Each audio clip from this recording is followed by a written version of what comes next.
myself. I'm ArthurLui, Solution Manager for Hong Kong and Macau about the infrastructure solutions. So my focus segment will be transportation and water, but today I'm going to elaborate a little bit about the different areas of the smart city. Okay. First, some introduction about Schneider first. How many of you have seen some advertisement from Schneider before? Okay, good. It means that our marketing has done a good job. Thank you. So essentially, we are an electrical distribution company, and we also focus on the control and automation and building management. But in recent years, we have a strong focus on energy management. So what you see on the advertisement is our recent focus, which we claim we are the global specialists in the energy management. We are a French company, we are a multinational company, and we also have a lot of focus into the development of the smart city as well. So what you see here is that we spend around 4 to 5% of our revenue into research and development, into different technologies. Like we also have competency centers, like in Switzerland, about the different technologies. Okay, so that to enhance our position in the market.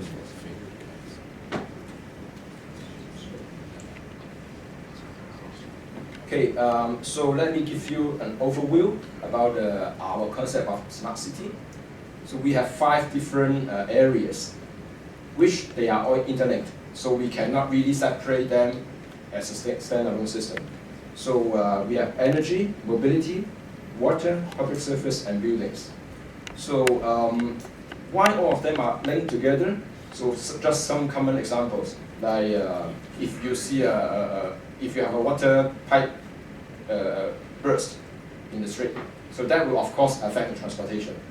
So usually in different cities, most of the cities have a standalone system for each of them, and those doesn't communicate. So it won't be until someone report that, okay, I have a water burst and it is seriously affecting the traffic, that the other department will take action. So smart city is the integration about all this, so that the different departments can work in synergy, so as to reduce the inefficiency that arise. Okay.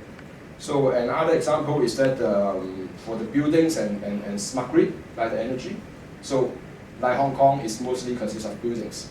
So all the buildings together, if all of them already have the smart metering and things like that, then when you try to implement smart grid, it will be much easier. So all these are interrelated. And of course, like mobility and energy, we have shore connection, which is also known as co-ironing or shore power, some of it. So it is essentially that when ships go into a harbor, you use the power from the land side, rather than turning on the generator and polluting the harbor. So this one actually is quite in the heat in Europe and US, and Hong Kong is trying to catch up, which I'm glad to see that like the Kai Tak cruise terminal already have a plan. Of course, the progress we would like to speed up, but at least we are moving along. And then like the harbor city, many of you should have go shopping there. They also have a plan for that. So the cruise will come first, and then later will be the container terminals as well. So these are essentially energy projects, but focus on the mobility and also on the transportation. So as Hong Kong is full of buildings, I would like to start with buildings. In a building, there are many different systems. Okay, the most of you which you will notice is the lighting control, the air conditioning. Okay, those are the building management. And in different type of buildings, like the data centers, they have a lot of IT systems. And like for the different kind of buildings, like the plants, and like the electricity station or the water plants, they have different kind of process and systems. So all these systems essentially work independently. Okay, and all of them use energy. So how are we to have a good picture if we don't know what we are using? Okay, for each system, you may not measure your energy. And if you don't measure it, how can you manage it? So our concept of managing the energy are all based on need to be aware of what you are using first. And you have different process, you have different operator and operation. So depending on the interaction with your operation, which is what is missing in most of the products in the market, okay, you need to get the operation involved. So one of the points in the earlier gentleman's question about the performance contract, many of it fails in China and some in Hong Kong as well. Why? All of them have very good solutions. All it's not a state-of-the-art technology or whatever.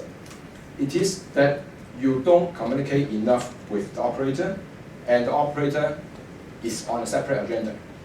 So if the system is set to turn off the light or air conditioning every night at 7 o'clock, maybe, and then people are going over time and they turn on all the light again, so it fails. So you need a very good collaboration with the operator or facility managers in some of the different facilities in order for it to work. And Schneider provides a platform and some advice on how this can be managed. So with all those reports and interrelations between the different figures, and of course we need to talk closely with the operation to see what the end user really needs, rather than that, okay, I have a product, I stuff to you, and it should work fine.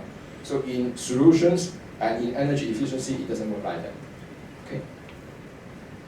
And of course, for our system, we can link the different buildings or the different type of the same buildings together, so that for similar buildings, you can benchmark. Okay, why is this commercial building or residential building use more energy than that one? They have similar parameters. And in analyzing this, you can find out areas where you can continuously do to save the energy. And of course, in the nowadays buildings, okay, many of them are equipped with the renewable energies, okay, like CHP, solar panels. CHP means combined heat and power generators, which are more efficient. And of course, we have different loads as well. So we have both the supply and the demand inside the same buildings. So essentially, this means that for the building itself, it can be a microgrid. Itself can be a grid. It is both a producer of energy and a consumer. So that's why we term it as an energy prosumer building. Okay? And of course, when linked with other information, like the weather forecast, if you can forecast, like tomorrow, the temperature may drop 10 degrees, okay, you can plan your energy usage in advance. And of course, for overseas, you have energy market pricing. Okay, you can sell your carbon quota and something like that. And of course, for those with smart grids, you have the demand response request. Okay, so all this can be integrated together, and before a bigger smart grid is ready, actually you can do it in a smaller scale inside a building. Okay, so regarding to the implementation, it can be more easy because it's just one building and the less stakeholders. So later I'll also talk about stakeholder alignments, which are the main difficulties to implementing a smart city. And for transportation, for actually public service rather than pure transportation, what is really effective to do before all the rest is a smart street lighting. So essentially in this technology, we connect all the street lights into the internet. So all the street lights can be an access point, and this can turn the whole city into a Wi-Fi city. So in this way, all the future smart city solutions can based on this common infrastructure, and this will greatly reduce the cost for the other solutions. And of course, by customizing the street lighting, you can save on both the energy for the street lights and also on the maintenance as well. For mobility, I only pick out a few that is easy to understand because it takes a long time to explain on each one. So on the parking, So many overseas cities have implemented the parking system where the end user or the driver can be easily informed of how many parking spaces is there in the neighborhood, so that they don't need to search a lot on the internet, go to different parking companies' website in order to find out where. Or when they go there, it's full, and then you need to drive around, wasting the gasoline, and also give more pollution and congestion. And of course, for the more details, you can also look at for each parking lot or even the street parking areas, how much is there, and then you can make your decision. So with all those together and a good integration of them, actually there are many additional things you can do with the integration. Things like you have many measures to control the pollution. So does it work well or not? Okay, nobody knows. So one of the things is that with this system, you can correlate the pollution data with the measure you did. So that it's easy to see whether those are effective or there are other conditions which affect the result of it. So that you can customize and fine-tune your process in order to continuously save energy and reduce pollution. So as a summary, smart city is not a new concept. It has been there for a long time. But I think over the years, many companies, including Schneider, has tried to do smart cities, and we have some lessons learned. Okay, I would like to share with you about that. So first, it's about the enablement. Actually, it's quite common in all cities in the world that originally each government department work independently. Okay, they have their own budget. Okay, they have their own concerns, and they have their own targets. But in the new world, it is not easy because you have more limited budgets. Okay, you have your data need to be shared in order for other departments to work, and also your work will affect the other department as well. Okay, so this actually involves a big evolution in the way different departments work and their mindset and their skill set as well. So this is not easy. Some of the cities are more advanced in that, and some of them are catching up. The other is the metrics. So what are the KPIs you want to measure? What area you want to improve? And this KPI need to be agreed upon by the different departments, because one will affect the other. And the third is architecture.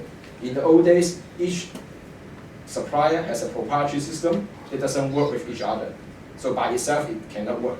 But nowadays, there are many open standards that each are following, and that's why smart city projects are coming more and more in the market. And it is open, so anybody can participate.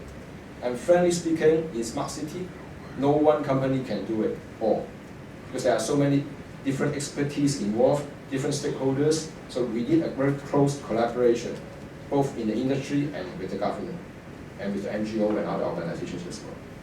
So what we found when we try to implement the smart city is that each city is different. Okay, there is not a benchmark like what you should do. Okay, you need to customize to your city. Just like Switzerland is totally different than Hong Kong in terms of population, density, whatever. So on the business model, we need to find the right one for Hong Kong, because the old ways like you tender, okay, with some preset thinkings, probably copying from the old days, doesn't work anymore. Okay, we have new requirements, new expectations from citizens and from the skiers itself. The other, of course, is easy to understand, is funding and regulation. So you need money to do that, and luckily in Hong Kong we have surplus. Okay, but we need to use it wisely. It's not that we can use it just any way we like. And regulation, many of the things without regulation will go really slow. Just like the shore connection, there's no regulation in Hong Kong yet, and EPD is trying to formulate some regulation on that. But without that, the industry or the end users will be slow in adapting that.